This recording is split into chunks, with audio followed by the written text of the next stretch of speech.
네, 11일에 발표가 된 거죠. 경제활력 대책회의, 공모형 부동산 간접 투자 활성화 방안. 굉장히 깁니다. 네, 이렇게 좀 발표가 됐는데 리츠 부동산 펀드를 좀 활성화시키겠다. 이것이 골자가 됐거든요. 세제 혜택도 준다고 하고요. 신기수 전문가님, 이게 건설주의 호재인가요? 악재는 아니고 이제 호재 쪽일 수는 있어요. 네. 이제 왜냐하면 이제 여러 가지 부동산이나 이런 쪽으로 이제 펀드가 활성화가 되게 되면은 그런 이제 펀드를 운영하는 업체 쪽에서는 개인 투자자들보다는 조금 더 다양한 측면으로 부동산이나 건설 쪽에 또 투자를 하겠죠, 아무래도. 네, 그렇기 때문에 이제 여러 가지 이제 부동산 업계 쪽으로 조금 자금도 좀 들어갈 수가 있고 또 그동안에 활성화되지 않았던 어떤 그 업계의 여러 가지 부분에 있어 구석구석 좀 수혈이 될 수 있는 이제 그런 효과들이 있기 때문에 그렇게 되면 건설업계 쪽에 일이 더 많아질 수가 있고 올라갈 수 있겠다라는 기대감은 있긴 있는데 근데 제가 지금 여러 가지 가정이 너무 멀잖아요. 그렇죠? 네, 너무 멀기 때문에 그런 자금이 들어가고 그런 상품이 또다시 나오고 이런 이야기들이요. 그래서 이제 제일 큰 부분은 어쨌든 이제 펀드 쪽 활성화 부분에 있어서 세제 혜택이 되기 때문에 펀드 자체는 굉장히 활성화가 될 수 있겠다. 하지만 펀드가 활성화돼서 그다음에 그 펀드의 여러 가지 자금으로 인해 가지고 부동산이 또 활성화된다. 여기까지는 또 이제 단계가 너무 많기 때문에 부정적이지는 않고 긍정적이긴 하지만 그 긍정적인 효과의 어떤 강도라든가 기대감을 너무 크게 가질 필요는 없겠다. 오늘 이제 건설주들이 좋긴 좋았지만은 그건 이제 대북주와 관련된 부분도 있고 또 이제 여러 가지 많이 빠졌다는 바닥 심리도 있어서 올라온 부분들도 있고 거기에 편승해서 이런 이제 그 소식이 나왔기 때문에 어느 정도 작동은 했으리라 보지만 이것이 주가를 갖다가 업종 자체를 갖다가 끌어올리는 주된 동력이라고는 보기는 좀 힘들다 이렇게 보입니다. 알겠습니다. 김유태 전문가님은 어떠세요? 건설주의 호재다? 아니요, 별 영향이 없을 것 같습니다. 제가 이쪽 관련된 것 분야를 10년 전에 제가 여기 임원을 했었어요. 이 펀드 회사에.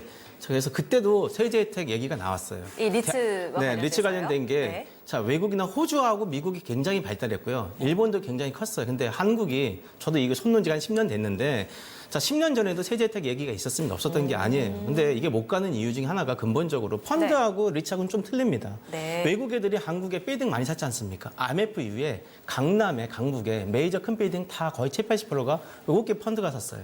자, 외국 애들이 사는 건 펀드, 부동산 펀드를 삽니다. 즉 RF로 사요. 이건 리츠가 아닙니다. 리츠가 있었어요. 근데 왜 이걸로 사냐면요. 그 사람들이 사는 이유가 크게 두 가지가 있었어요.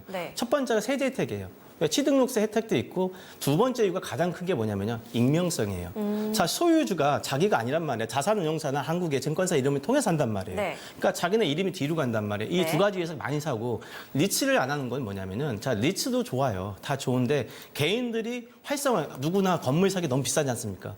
내가 수조짜리 수천억짜리 어떻게 사요? 근데 수만 명이 모여 산다?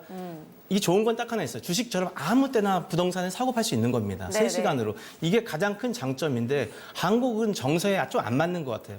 한국 사람들은 내가 대출을 받아서도 내가 내 이름으로 명의를 갖고 있는 부동산 등기부 등본에 내 이름 적혀 있는 걸 중요시합니다. 왜? 주택을 보자고요. 왜? 주변에서 다 주택을 해서 주택, 즉 부동산 불패란 말이 나오지 않습니까? 그래서 대출을 소유에 받아서 대한 개념이 강하기 때문에. 소유의 개념이 한국이 가장 강해요. 그러면은 이 리츠나 부동산 간접 펀드가 별로 활성화되지 못할 거다라는 이게 전망이 제한적이라는 거예요. 이게 벌써 10년 전, 저도 10년 전에 이쪽 산업에 있다 나왔지만 그때나 지금이나 변한 게 하나도 없어요. 제로예요. 그때도 법이 없었다? 아니에요. 법이 있는데 못 갔습니다. 그래서 그나마 이 두 개가 근본적으로 똑같이 틀린데 자, 리츠가 계속해서 가야 되는데 못 갔어요. 반대로 부동산 펀드는 계속해서 갑니다. 왜? 건물들을 계속해서 갈아타는 거니까 A라는 회사가 외국계 특히 많이 산 게 누구냐면 싱가포르 투자청이라고 했어요. GIC라고. 여기가 우리나라 정말 대표적인 건물 스타타워 있지 않습니까? 거기부터 다 샀어요. 외국계 펀드들도 마찬가지입니다. 자기네 이름을 내세우는 게 아니라 앞에다가 자산운용사 이름을 내세워서 사 펀드를 통해서 사면서 자기네가 그럼 우리가 일반적으로 펀드에 들어갈 수 있나? 기회가 없어요. 펀드는. 부동산 리츠 같은 경우는 들어갈 수 있어요. 시장에서. 하지만 이게 아니고 저희가 제한적인 시장이란 말이에요. 그러니까 여기만 활성화됐지 리츠가 활성화 못 됐는데 이게 단기간에 클까? 이건 근본적으로 어려울 거는 같아요. 시장이 활성화도 어렵고 그런 건설주에 대한 영향도 제한적이고 건설주는 굉장히 제한적이라고 보고 있습니다. 이거 한다고 갈까요? 안 합니다. 왜냐하면 리츠가 한다고 신규 부동산이 가는 게 아니란 말이에요. 기동산 여기 안 해도 누군가는 합니다. 부동산 대체 펀드가 사든지 네. 아니면 요새 신탁사가 그동안에 못했던 이제 개발 시행 사업을 신탁사 주도로 한단 말이에요. 네. 즉 리치에 들어가 있는 마지막에 TS가 트러스트 이게 신탁이란 말이에요. 그래서 네. 같은 거니까 누가 없는 게 그런 게 아니라 제로섬 게임입니다. 같은 시장 안에서 네. 빼먹기 싸움을 리치가 더 갖고 가고 싶었는데 그건 제한적이라고 볼 수밖에 없을 것 같아요. 네. 두 분 다 좀 제한적으로 보시네요. 그 영향력을 살펴봤습니다.